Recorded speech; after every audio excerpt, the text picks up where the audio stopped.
Hello student, आप सभी का हमारे चैनल के बायोलॉजी क्लासेस में स्वागत है। तो चलिए आज का टॉपिक स्टार्ट करते हैं। कक्षा 10वीं में अध्याय 15 आनुवंशिकी जनकों से संतानों तक। तो इससे पहले मैं सितंबर माह का जो वीडियो है वो तैयार कर चुका हूँ, जिसे आप जाके देख सकते हैं।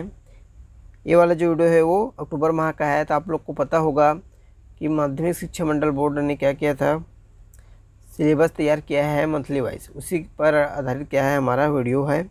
तो चलिए आज का टॉपिक स्टार्ट करते हैं। आज के टॉपिक में आनुवंशिकी के बारे में देखेंगे।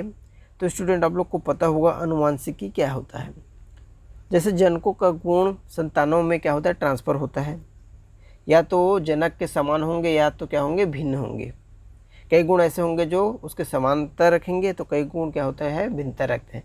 एग्जाम्पल के लिए आप देख सकते हैं कि जो बकरी का जो बच्चा होता है वो क्या होता है, बकरी ही होता है। मनुष्य का बच्चा क्या होता है, मनुष्य ही होता है।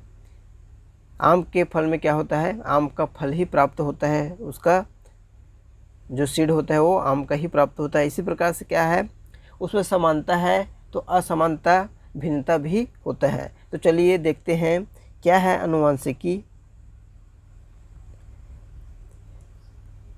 नए पैदा हुए जीव अपने जनक के समानता के साथ साथ भिन्नता भी दिखाते हैं।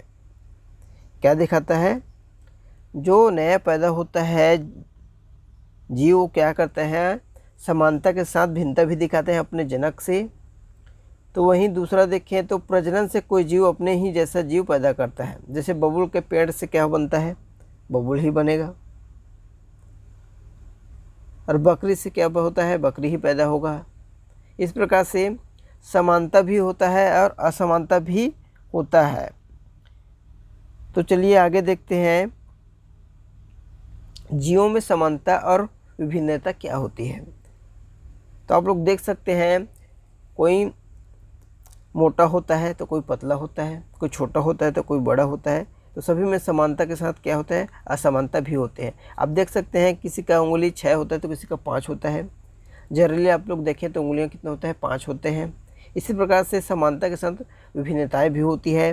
तो जो जनक का जो गुण है वो संतानों में क्या होता है, ट्रांसफ़र होता है। वो किस प्रकार से होता है, क्या समानता है, क्या विभिन्नता है, उसके बारे में अध्ययन करेंगे।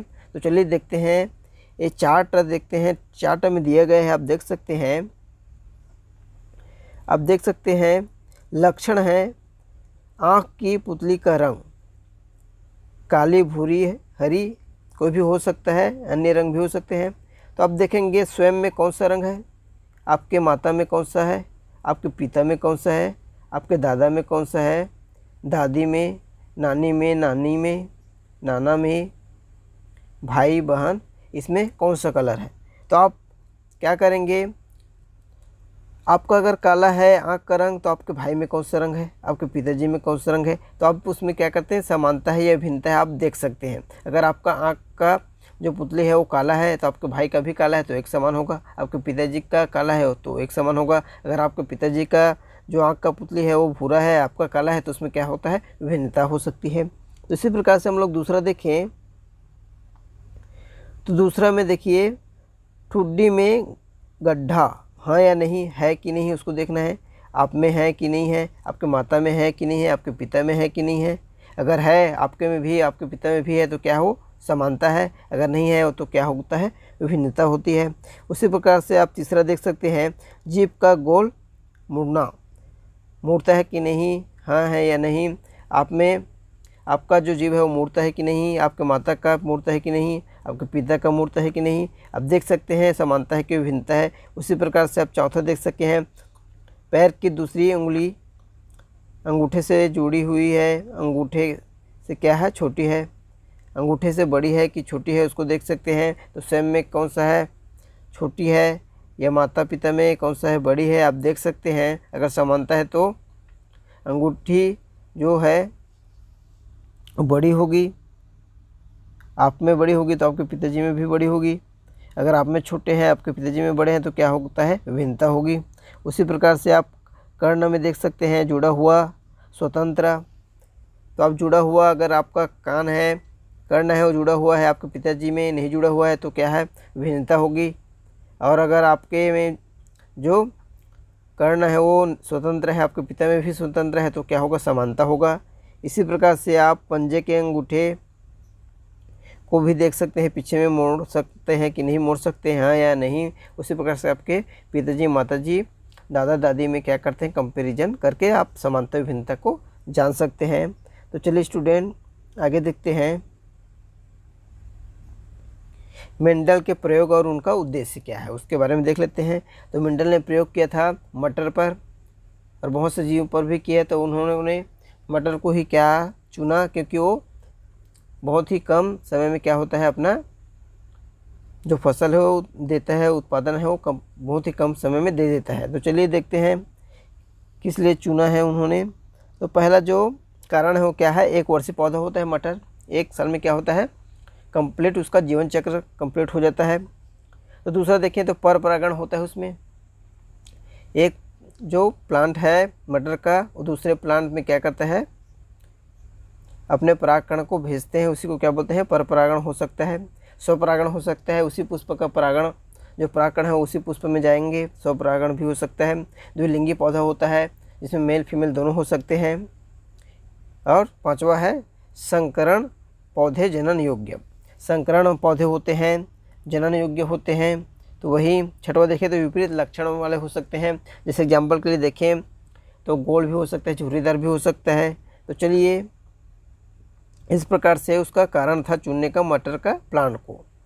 तो चलिए आगे देखते हैं, सारणी में आप लोग देख सकते हैं लक्षण विपरीत लक्षण के कुछ उदाहरण दिए गए हैं।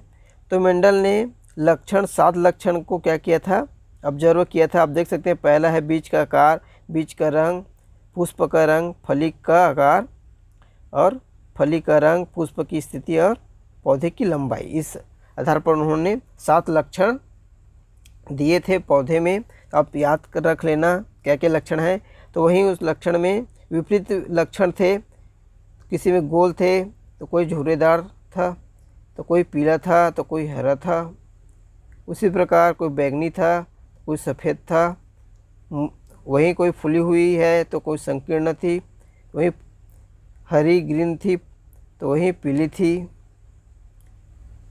कोई कक्षस्थ था तो कोई अग्रस्त था, कोई लंबी था तो कोई छोटे थे। इस प्रकार से फली और उसके जो सीड थे, फ्लावर थे, उसमें क्या था, विपरीत लक्षण दिखाई दे रहे थे। इसी आधार पर उन्होंने मटर के प्लांट को चुना और उसका अध्ययन किया।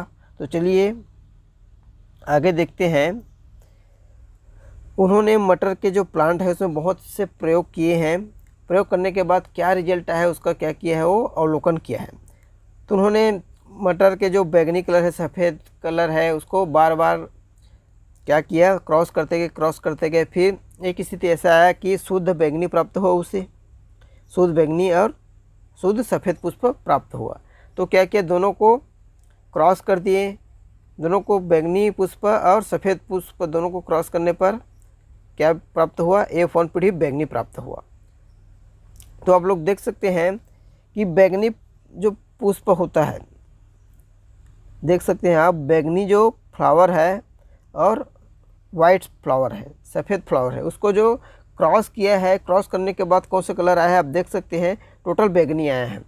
तो बैंगनी क्यों आया है, इसमें सफ़ेद का कलर क्यों नहीं आया, इस प्रकार से उन्होंने अवलोकन किया, सोचा तो क्या होता है, इसमें बैंगनी और सफ़ेद कलर का जो क्रॉस होता है वो F1 पीढ़ी में बैंगनी कलर आता है। तो बैंगनी कलर आने का कारण ये है कि जो बैंगनी कलर है वो क्या है, प्रभावी क्या है, कलर है, प्रभावी रंग है, वो क्या है, अपने आप को शो करता है। और जो सफ़ेद कलर होता है, सफ़ेद फ्लावर होता है, वो क्या होता है, अप्रभावी होता है, दब जाता है। इस प्रकार से उन्होंने प्रभाविता का नियम दिया है। इस प्रकार से और भी नियम दिए हैं जिसे आप लोग आगे पढ़ेंगे। तो चलिए देखते हैं, वीडियो आप लोग को कैसा लगा जरूर कमेंट करना, अपने दोस्तों में शेयर करना। Thank you student.